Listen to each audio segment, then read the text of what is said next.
땅의 황무함을 보소서. 하늘의 하나님 긍휼을 베푸시는 주여, 우리의 죄악 용서하소서. 이 땅 고쳐 주소서.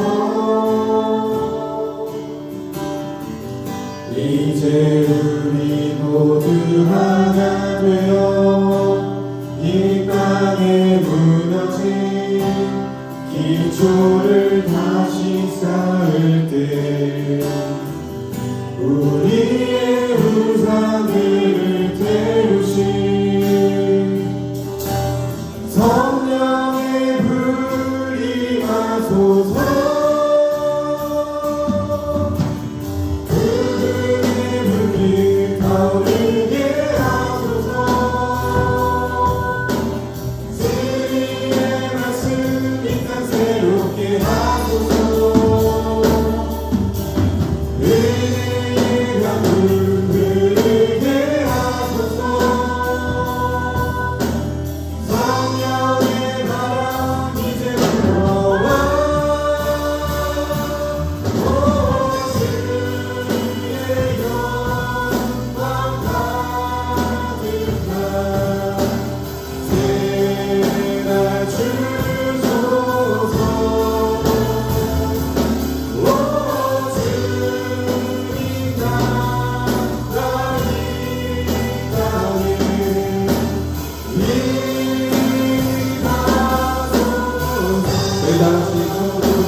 확보 없이 내보냈습니다.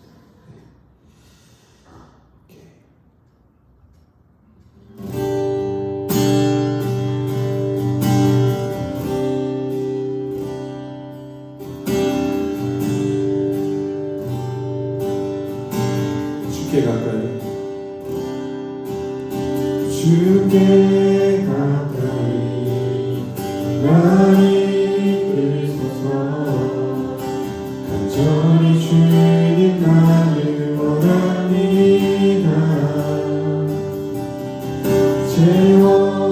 채워주소서 주의 사랑을 진정한 찬양 드릴 수 있도록 주께 가까이 주께 가까이 나를 이끌소서 간절히 주님 나를 원합니다 채워주소서 주의 사랑을 진정한 찬양 드릴 수 있도록 목마른 나의 영혼 주를 부르니 나의 마음을 주소서 주님만을 원합니다 더 원합니다 나의 마음을 주소서 목마른 나의 영혼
채워주소서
하나님을 보기를 원하는 간절한 그 시선, 또 하나님의 음성을 듣기를 원하는 그 간절한 귀, 오늘 우리 모두에게 허락하여 주셔서 새해를 행하시고 우리를 부흥케 하시고 새롭게 하실 그 하나님을 오늘 간구하게 하여 주시옵소서. 간절히 구하고 찾는 자에게 만나주신다고 하셨습니다. 보여주신다고 하셨습니다. 들려주신다고 하셨습니다.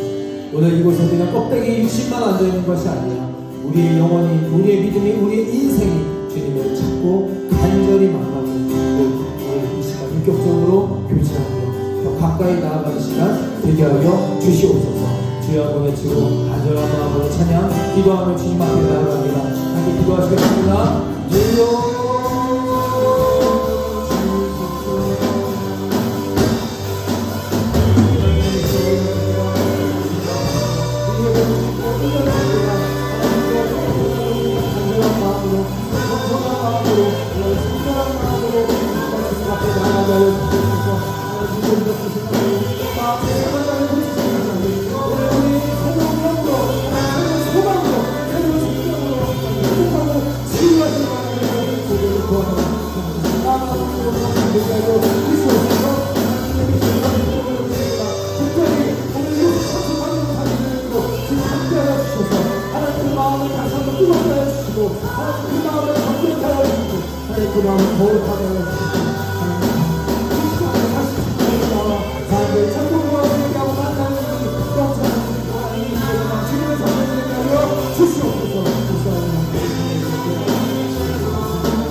내 잠을 채워 주소서.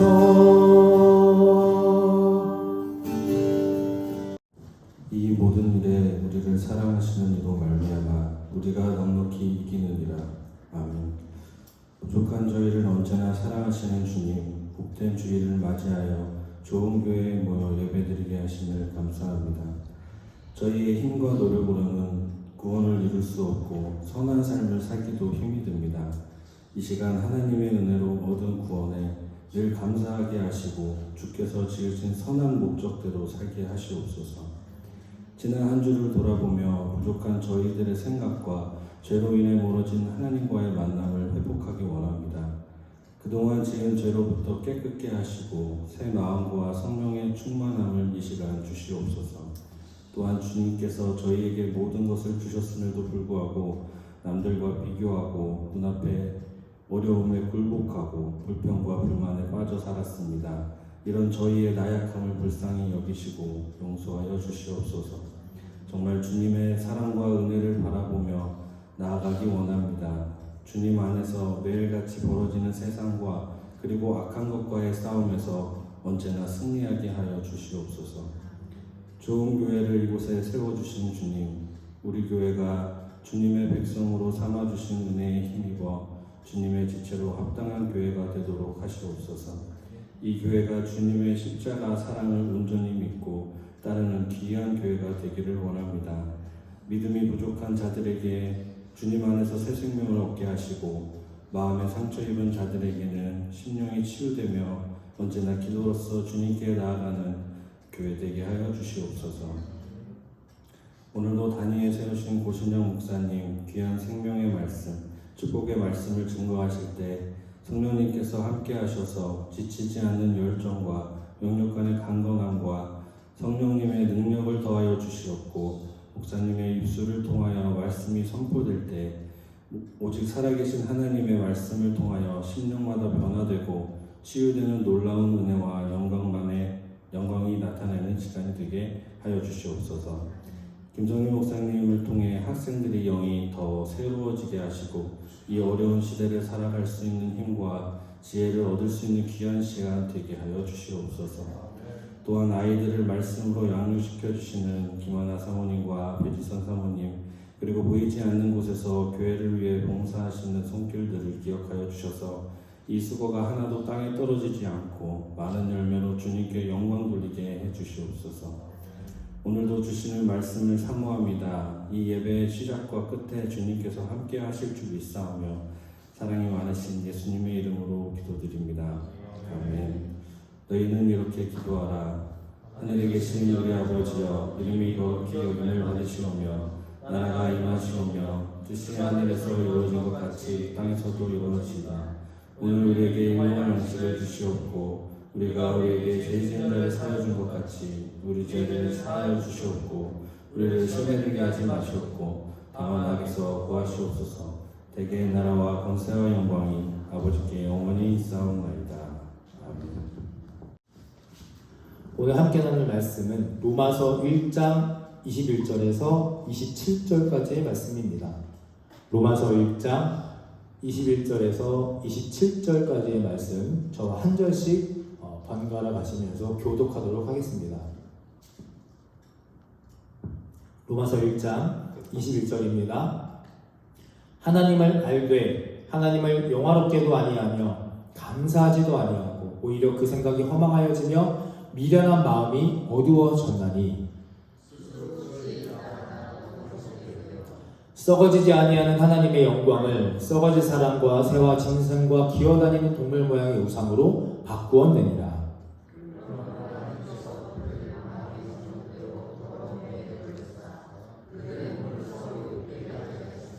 이는 그들이 하나님의 진리를 거짓 것으로 바꾸어 피조물을 조물주보다 더 경배하고 섬김이라. 주는 곧 영원히 찬송할 이시로다. 아멘.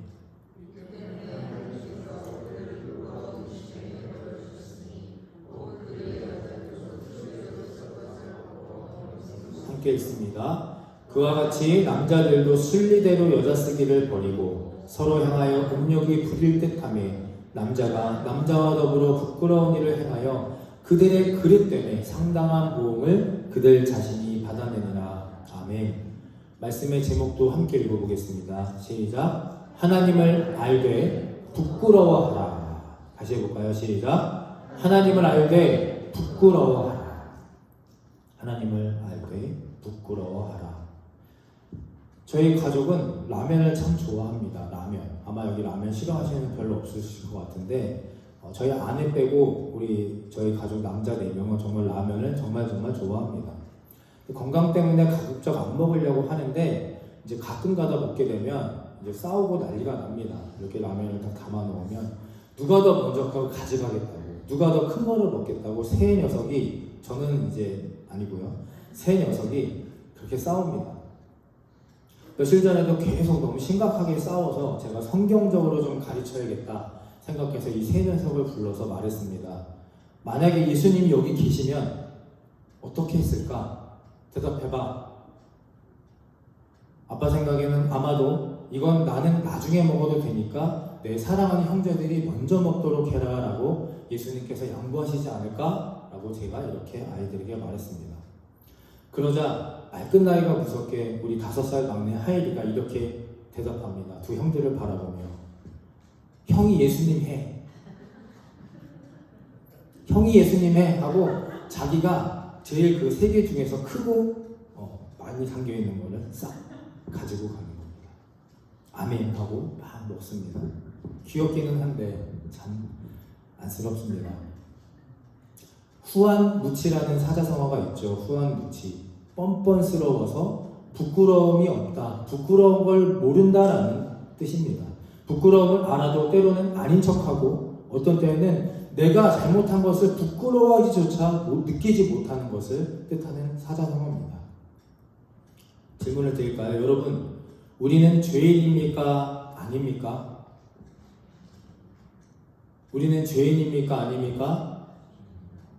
우리는 다 죄인입니다. 근데 차이가 있죠. 죄인은 죄인인데 들킨 죄인이냐 안 들킨 죄인이냐 그 차이일 뿐입니다. 다행히 저는 아직까지 크게 들킨 적은 없어서 그냥 그렇게 살아가고 있습니다. 세상에 완벽한 사람이 어디 있겠습니까? 그래서 우리는 우리 스스로가 죄인임을 알고 고백하고 인정하고 부끄러워할 줄 알고, 그래서 건강한 성도라면 사도 바울의 고백처럼 날마다 하나님 앞에서 십자가 아래서 내 자신을 죽이고 복종해서 주님 앞에 엎드려야 할 줄 믿습니다. 그래서 할 수 있는 건 우리가 하나님께 기도하고 하나님 앞에 매달리는 것밖에 없다는 겁니다. 왜 성도가 그렇게 간절히 하나님께 찾고 구하고 매달려야 하냐? 주님께 찾고 구하고 매달리다 보면 바로 이것이 느껴지고 깨달아지는 겁니다. 저를 따라해 보실까요? 부끄러움. 다시 한번 시작. 부끄러움. 우리가 하나님 앞에 계속해서 매달리고 엎드려주고 구하고 바라면 내 안에 무엇이 생기느냐? 부끄러움이 생깁니다. 창세기 2장 25절에 보면 하나님께서 두 사람을 만드셨죠. 아담과 하와. 근데 2장 25절에 보면 처음에 이 아담과 하와는 벌거벗었으나 하나님 앞에서 부끄러워하지 않았다라고 기록되어 있습니다. 그리고 처음에 이들이 선악과를 먹기 전까지는 세상 만물을 다스려라 라는 그 하나님의 명령에 잠시 1초도 고민 없이 아멘하고 순종하면서 두려움과 근심과 걱정과 부끄러움 없이 아무 계획도 없이 하나님 말씀을 순종해서 세상을 다스리기로 그렇게 결단했던 이들입니다. 그런데 선악과를 먹고 난 이후에 이들이 어떻게 됩니까? 창세기 3장 7절 8절 함께 있습니다. 시작. 이에 그들의 눈이 밝아져 자기들이 벗은 줄 알고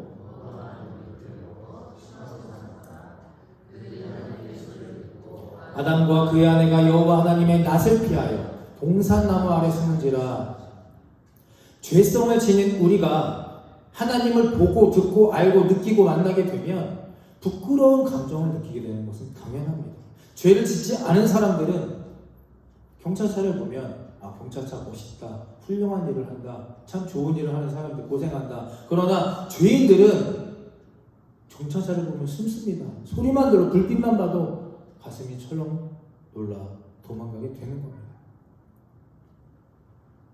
죄성을 지닌 우리가 하나님 알고 만나게 되고 하나님을 인격적으로 교제하게 되면 부끄러움이라는 감정을 느끼게 되는 것은 너무나 당연한 사실입니다.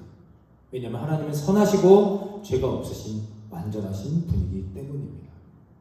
그런데 요즘 우리가 살고 있는 이 나라 캐나다를 비롯해서 미국, 유럽, 한국은 법적으로 동성애를 인정한 나라입니다. 그러나 동성 결혼은 아직 인정하지 않았는데 차별금지법이 계속해서 지금 통과되기 위해서 여기저기서 많은 그런 노력을 하고 있는 위험한 상황입니다. 부끄러운 이 죄악을 자꾸만 합법적으로 만들고 그것도 모자라 강요하는 그런 시대에 우리가 살아가고 있는 겁니다. 특별히 그것을 우리 자녀들, 다음 세대들에게 강요하고 있는 그런 상황을 우리가 직면하게 됩니다. 조금만 이것에 관심을 갖고 돌아보시면 동성애자들이 한국의 방송에 TV에 나오고 릴스, 쇼츠 수도 없이 동성애에 관련된 게 쏟아져 나오고 정말 부끄러움 없이 자신들의 권리를 주장하는 그런 모습들, 심지어는 그 사랑이라는 명분, 인권이라는 명분으로 결혼을 주례하고 축복기도 하는 목사들도 그렇게 생겨나서 다른 교파로 분리되는 그런 모습들, 심각성과 두려움으로 이 문제를 우리가 다루고 바라보아야 할 겁니다. 제가 충격을 받은 하나의 영상이 있었는데 두 남성이 나와서 그 퀴어 축제에서 인터뷰를 하는데 이런 말을 하는 겁니다. 자신들도 하나님을 믿는다. 교회 다녔던 사람이고 하나님을 믿는다. 그러니까 사랑과 용서와 자비 하나님이 이 정도도 봐주지 않을까 하고 자신들은 믿는다. 얼마나 교만하고 뻔뻔한 부끄러움 없는 그런 모습들로 살아가고 있는지 참 안타깝고 어려운 그런 사회에 우리가 살아가고 있는 겁니다. 그래서 우리 한번 같이 좀 나눠보고자 합니다. 자, 첫 번째 시작. 동성애는 부끄러운 죄입니다. 다시 해볼까요? 시작.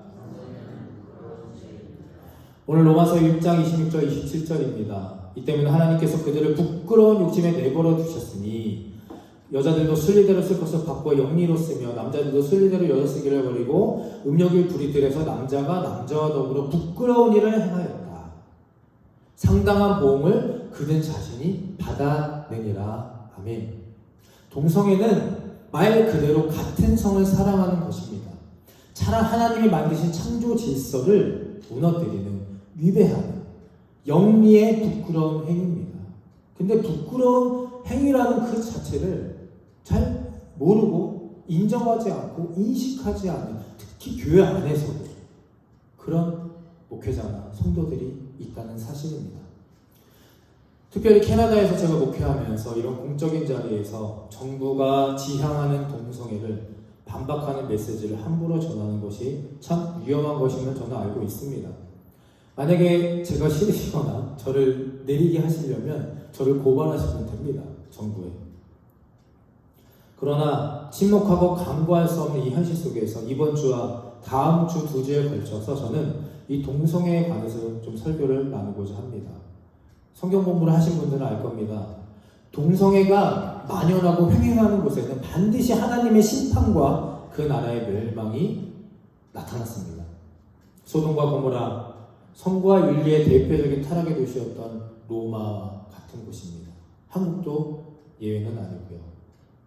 동성애는 이미 사회적인 문제, 반인류애적인 문제로 점점 확산되고 있습니다.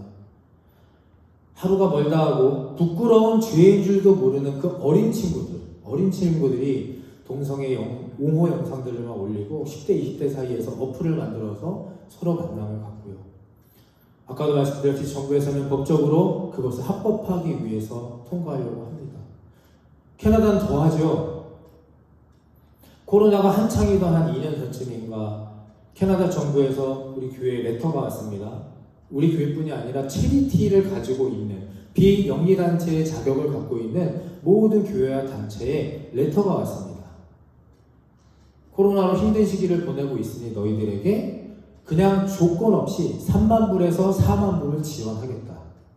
아마 기억하실 겁니다. 근데 그걸 증명하는 서류의 마지막에는 이 조항이 있는 겁니다. 너희 교회 동성애를 찬성해 예스를 해야만 그 지원금이 나오는 겁니다. 했을까요? 안 했을까요? 안 했을까요? 안 했을까요? 안 했으니까 제가 여기서 이렇게 서서 말씀을 드리는 겁니다. 3만 불, 4만 불이면요 저희 교회의 1년 결산의 반입니다. 적은 돈도 아니고 빌려주는 것도 아니라 그냥 무상으로 준다고 했던 금액입니다. 쉽지 않은 결정이었지만 저희는 그렇게 회의를 거쳐서 진행을 했습니다. 또 저희 다니엘 이제 미들로 올라가야 돼서 ACS 아버지포드 크리스천 스쿨에 보내고 싶었습니다. 그래서 알아보았더니 입학원서 맨 끝에도 똑같이 크리스천 스쿨인데도 불구하고 맨 마지막에 그 항목이 있는 겁니다. 너희 자녀에게 동성애를 교육해도 괜찮겠니? 그래서 버려버렸습니다.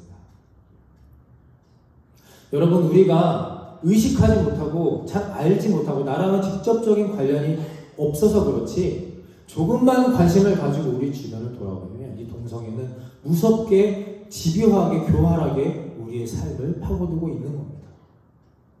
로마서 1장 21절 22절 함께 다시 읽어보겠습니다. 시작. 하나님을 알되 하나님을 영화롭게도 아니하며 감사하지도 아니하고 오히려 그 생각이 허망하여짐에 미련한 마음이 어두워졌나니 스스로 지혜 있다 하나 어리석게 되어 내가 아무리 교회에 다니고 내가 아무리 목사와 장로의 직분을 갖고 있다 내가 지혜와 지식과 경험이 있다 할지라도 설령 하나님을 알고 있다 하더라도 우리가 모르는 사이에 의식적으로 이런 사탄의 계교와 유혹과 강도를 받아들일 수도 있다는 사실입니다. 바울은 말합니다. 당시에 그들도 하나님을 몰랐다? 아니요. 하나님을 알되 그들도 하나님을 알았으나 하나님을 영화롭게도 하지 않고 감사하지도 아니하고 오히려 그 교만한 생각 때문에 스스로 미련하게 어두워지고 어리석게 되었다. 동성애자인 그들도 하나님을 압니다. 죄라는 것을 압니다. 그런데 그 중독에, 그 쾌락에, 본능에 이기지 못해서 스스로 교만해지고 미련한 마음들을 집어넣어서 사단의 소가 결국 어두워지고 어리석어지는 겁니다. 하나님을 알지만 우리가 가장 힘들 때, 어려울 때 필요한 것으로 파고드는 사탄의 계략. 교회가 시끄럽고 어려울 때 항상 사단이 공격에 강해짐을 저는 항상 느낍니다.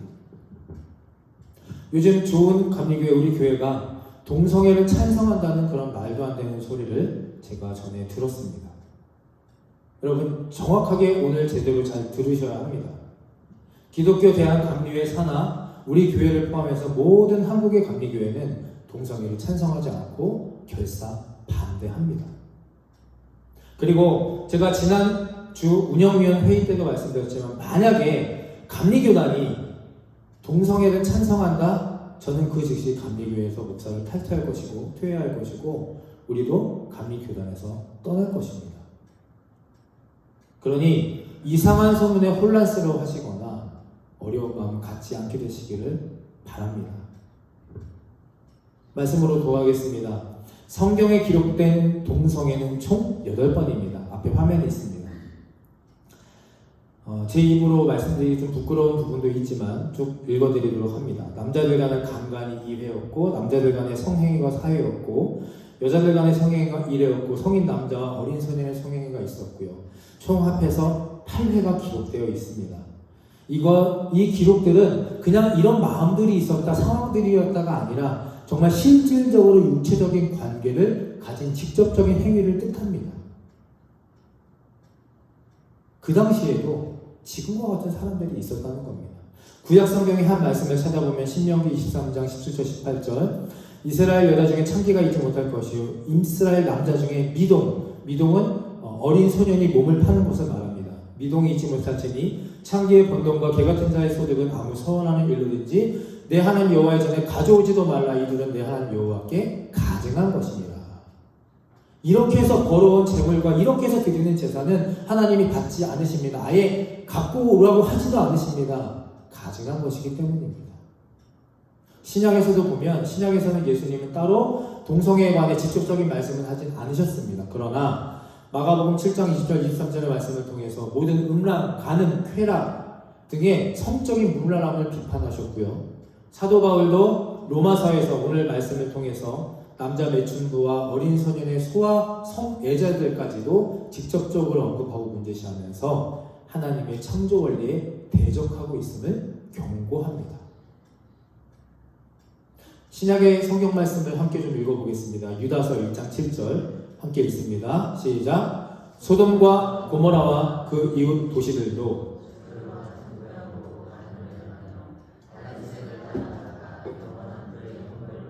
거울이 되었느니라. 아멘. 소돔과 고모라는 2000년 전에 그 죄악으로 지금까지도 동성애, 멸망, 타락의 거울이 되는 그런 악한 안타까운 도시로 기록됩니다. 형벌을 받음으로 거울이 되었느니라. 오늘 제가 드리는 말씀을 꼭 잘 기억해 주시기를 바랍니다. 첫 번째 드리는 메시지는 동성애는 부끄러운 죄입니다. 동성애는 비성경적인 일입니다. 그런데 하나님을 믿는다, 교회를 오래 다녔다, 성경을 안다는 그런 사람들조차도 때로는 그렇지 않다, 아니면 별 관심 없다, 나랑은 상관없는 일이다, 이것이 아니라 정말 위험하고 우리가 계속해서 기도하며 싸워야 할 부끄러운 죄라는 사실입니다. 아마도 여기 계신 30대 이상 분들은 제가 드리는 말씀에 별로 큰 공감을 못 하실 수도 있습니다. 왜냐하면 저도 그렇지만 우리는 그것에 아무 상관이 없기 때문입니다. 누가 동성애를 한다고 해서 우리가 흔들릴 사람들도 아니고, 문제는 여기 있는 어린 친구들과 예배를 드리고 있는 학생들, 청년들입니다. 이 문제의 본질도, 문제의 심각성도 모르고 동성끼리 사랑하게 하는 것이 좀 멋져 보이고 유행에 휩쓸리기도 하고, 때로는 그들이 좀 불쌍하고 안타까운 그런 감정도 조절 못하는 상황에서 이것을 받아들일 수도 있다는 겁니다. 그러니 저와 여러분이, 어른들이 먼저, 믿음의 선배들이 먼저 이것의 심각성과 경각심을 깨닫고 우리 자녀들과 청년, 청소년들, 학생들에게 이것이 잘못된 것임을 확실하게 분별력 있게 알려주고 가르쳐야 될 의무와 책임이 저와 여러분에게는 있는 겁니다. 사랑하는 자녀들과 다음 세대들을 위해서, 그리고 우리 교회의 존속을 위해서라도 이 동성애를 놓고 우리는 함께 기도하고 싸워 나가야 합니다. 인권, 동정심, 사랑, 자비 같은 어떤 이유로도 절대 합리화하거나 타협해서는 안 되는 것이 이 부끄러운 죄, 하나님 앞에 부끄러운 죄, 동성애입니다. 명심하시고 대적하시고 오늘 이 시간 이후 이것에 대해 지혜를 구하며 살아가게 되시기를 간절히 축원합니다. 두 번째입니다. 함께 있습니다. 두 번째, 시작. 동성애는 죄입니다. 죄송합니다. 제가 좀 오타가 났네요. 병입니다. 동성애는 병입니다. 질병입니다. 한국에서는 퀴어 축제 때문에 시끄럽습니다. 퀴어 축제 혹시 보셨습니까? 전 제가 이태원에 있을 때, 교회에 있을 때 땅 밟기 한다고, 영적 전쟁한다고 한번 그날 그곳에 갔던 적이 있습니다.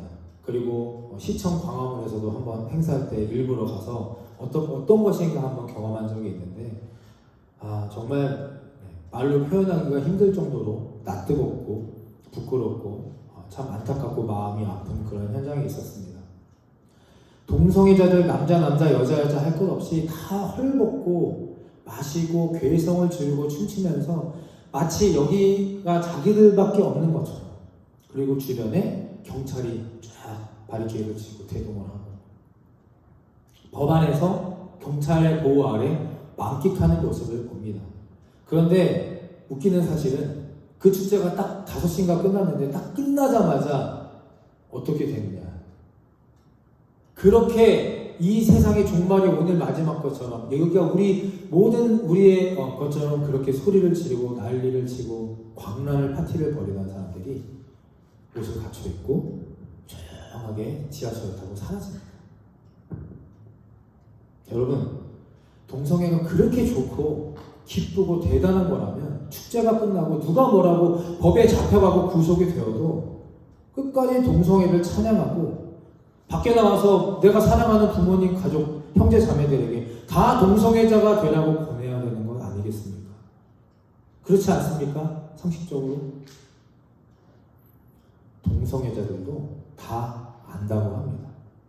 마음 한켠에 항상 자리 잡고 있는 채우지 못하는 공허함, 그리고 언제 이 질병, 에이즈 같은 병에 걸려 죽음을 맞이해야 되는 그런 두려움, 근심에 대해서 항상 두려워 떨고 있다고 합니다. 실질적으로 만약에 우리 교회 안에, 여러분, 우리 캐나다에 살고 있습니다. 동성애자가 있다고 가정을 한다면 여러분은 어떻게 하시겠습니까? 미국에 있는 감리교회, 한국 감리교회에서 실제로 일어났었던 일입니다. 잘 다니던 성도님께서 뒤늦게 동성애자임이 이제 드러나고 커밍아웃을 했는데 교회에서 결국 그를 받아주지 못했고, 그로 인해서 찬반이 딱 갈려서 교회가 반토막이 나서 나가는, 우리 감리교회에 있었던 일입니다. 실제로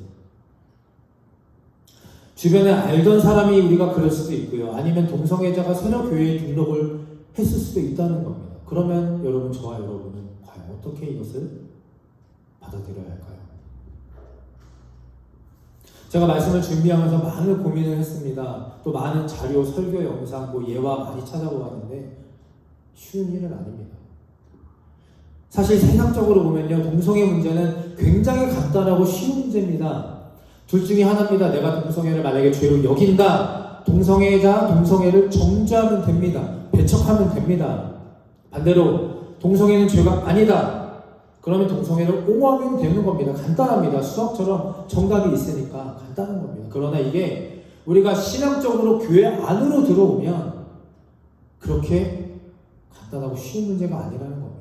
물론 성경에 동성애가 죄라고 명시되어 있기 때문에 본질 교리적으로는 그리 복잡한 문제는 아닙니다. 그러나 성경에 이런 말씀도 있기 때문입니다. 레위기 19장 17절 함께 읽어보겠습니다. 레위기 17장 19장 17절 시작. 너는 내 이웃을 반드시 견책하라.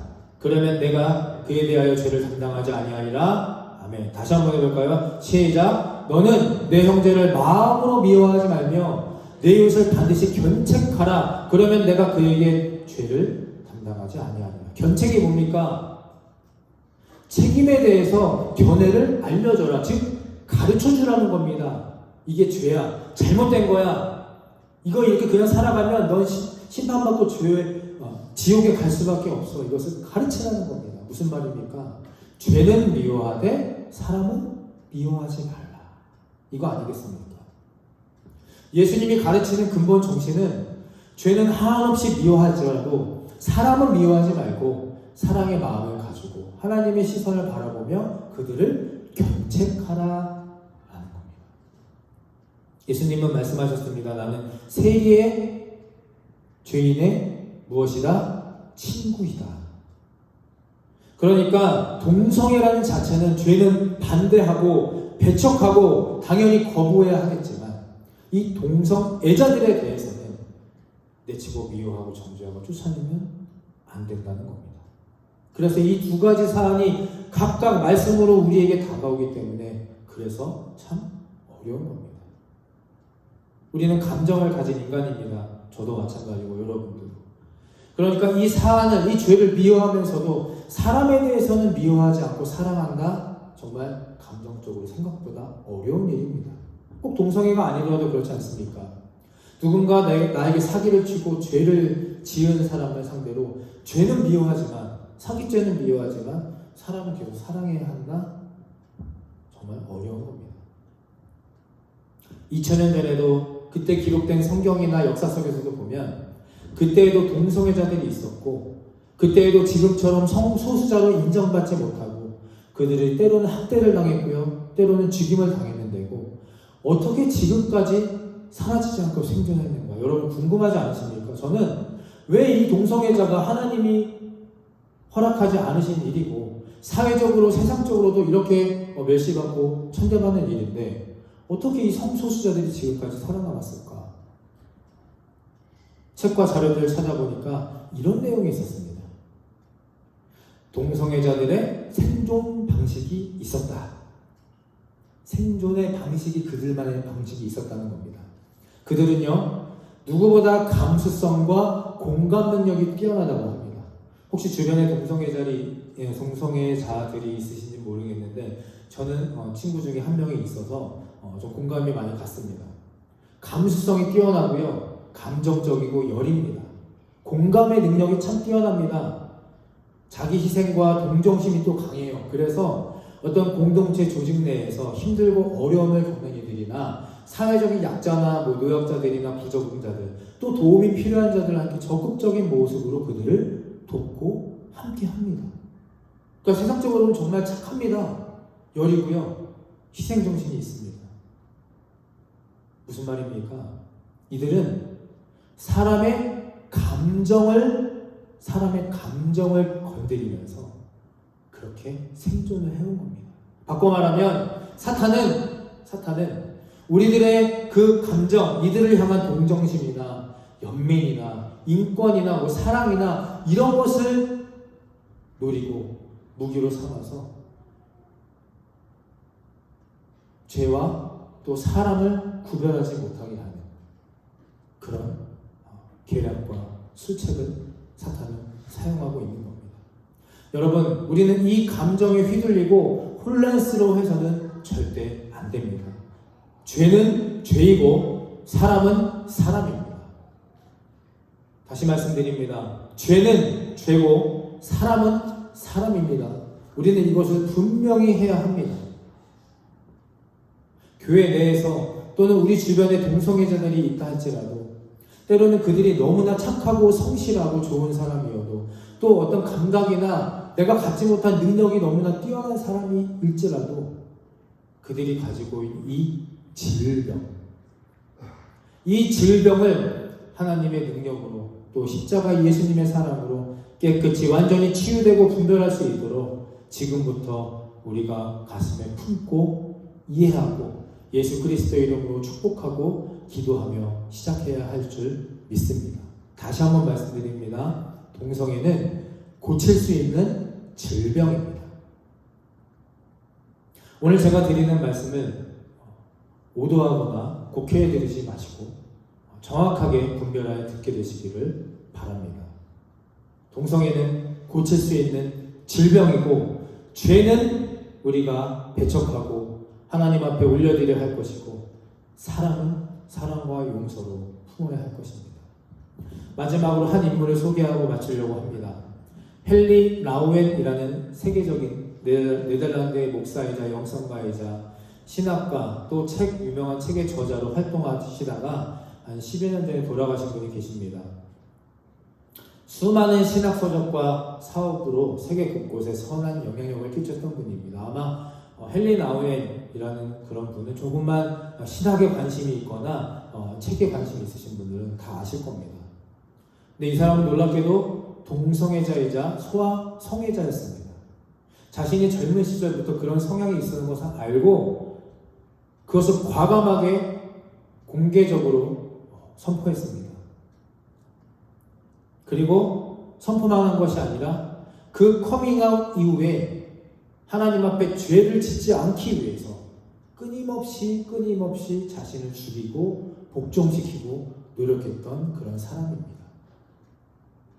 죽을 때까지 그런 성향을 갖고 있었다고 하지만 한 번도 법적으로나 사회적으로 문제를 일으킨 적 없이 힘든 싸움을 지속하며 일생을 마쳤던 사람입니다. 물론 헨리 라우엔이라는 사람을 비판하는 소리도 있겠지만 저는 이유여하를 막론하고 결과적으로 자신의 죄성을 담대하게 고백하고 그것을 끝까지 이겨냈다는 것, 그거 하나만이라도 참 대단한 믿음과 의지력을 소유했다라고, 그리고 현재 우리들에게 동성애자들에게 좋은 모범이 됐다고 그렇게 믿습니다. 동성애는요 후천적인 중독이 강한 질병이라고 합니다. 동성애가 시작되는 이유는 여러 가지라고 합니다. 불우한 가정의 환경, 아버지의 폭력, 어머니의 부재와 학대, 또 어린 시절에 이성에 대해서 어떤 부정적인 경험이나 어떤 그런 생각들, 이런 마음의 상처와 트라우마가 결국 쌓여서 그렇게 변해가는 거라고 합니다. 만약에 그 이유를 찾아내고 원인을 발견하고 마음의 상처와 트라우마를 우리가 기도와 말씀과 사랑으로 깨끗이 씻어내줄 수 있다면, 십자가의 보혈로 덮어줄 수 있다면 그것이 가장 이 시대에 소돔과 고모라와 같은 로마 제국과 같은 멸망을 피할 수 있는 하나님이 원하시는 우리 좋은 교회의 모습, 또 하나님의 구원받은 백성의 모습이라고 저는 믿고 생각하고 여러분들에게 말씀을 전하였습니다. 동성애는 하나님의 사랑과 능력으로 치유가 가능한 질병입니다. 말씀을 정리하겠습니다. 오늘은 두 가지를 말씀드렸습니다. 첫 번째, 동성애는 부끄러운 죄입니다. 선택의 사항이 아니라 이것은 부끄러운 죄입니다. 우리가 이것을 확실하게 먼저 깨닫고 그리고 우리 자녀들에게, 주변에게도 이것의 분별력과 지혜를 가지고 전하고 선포해야 할 줄 믿습니다. 또 아무리 당당한 척하고 세상에서 합법적이라고 할지라도 성경을 통하는 부끄러운 죄에 현혹되거나 타협하면 안 되는 것입니다. 기억하시기 바랍니다. 명심하시기 바랍니다. 동성애가 만연한 곳에는 반드시 혼란과 심판과 멸망이 존재합니다. 두 번째, 동성애는 질병입니다. 인권, 동정심, 사랑, 개인적인 개성, 성향이다. 아닙니다. 이것은 하나님이 창조하신 세상의 모든 질서를 무너뜨리는 사탄의 시작점입니다. 죄는 철저하게 미워하되 하나님이 창조하신 사람은 사랑해야 하는 이 마음 계속해서 품으시고 인지하시고, 우리가 그들을 위해 할 수 있는 것은 말씀을 가르치고 교회로 인도하며 주님 품에 안겨 그 모든 공허함과 두려움과 슬픔을 깨끗하게 씻어낼 수 있도록 오늘 이 시간 이후 함께 이것을 놓고 기도할 수 있는 저와 여러분이 되시기를 간절히 축원합니다. 아멘.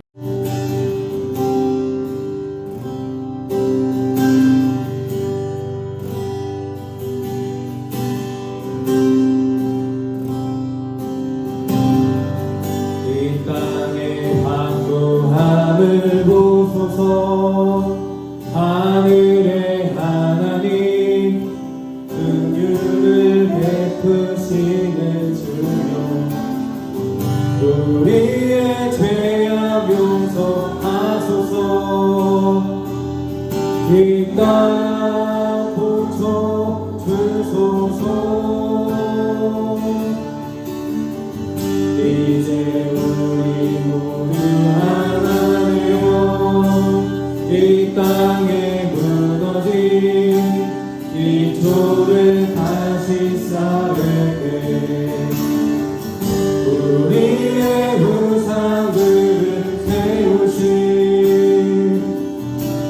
성령의 불이 나소서 구름의 불길 타오르게 하소서 진리의 말씀 이 땅 새롭게 하소서 은혜의 가끔 흐르게 하소서 성령의 바람 이제 불어 주의 영광 가득한 세상 주소서 주님 나가리 나게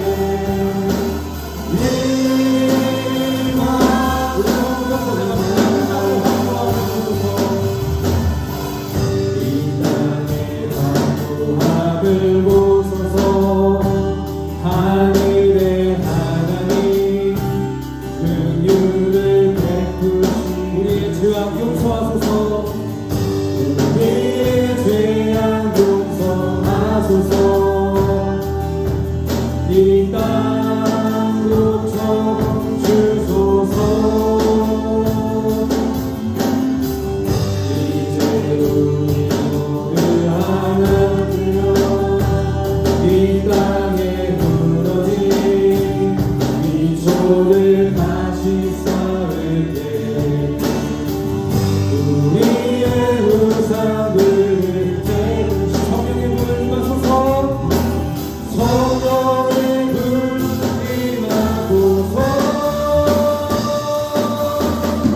구름의 불길 타오르게 하소서 진리의 말씀 이 땅 새롭게 하소서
그 주님의 성령이 우리의 마음속 한 사람 한 사람에게 임하여 주셔서 부끄러움을 깨닫게 해 주시옵소서.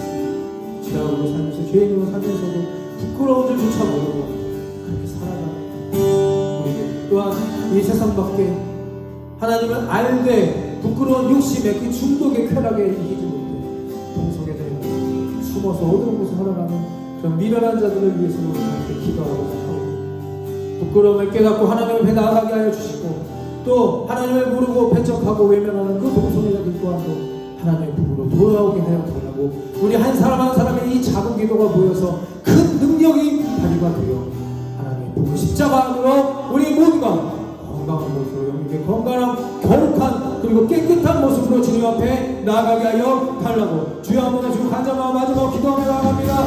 주여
우리 죄를 대속하신 예수 그리스도의 십자가의 은혜와 하늘아버지의 무한하신 사랑하심과 성령님의 감당, 감화 그리고 교통하심이 나의 죄성을 합리화하거나 안일화하지 아니하고 하나님 앞에 부끄러운 겸손함으로 엎드러지기를 기도하는 이들의 믿음 위에와 타협할 수 없는 동성애 문제의 심각함을 인식하고 죄를 미워하되 사람은 사랑하기로 품기로 결단하는 이들의 귀한 인생 위에 지금부터 영원토록 함께하여 주실 것을 간절히 축원하옵나이다. 아멘.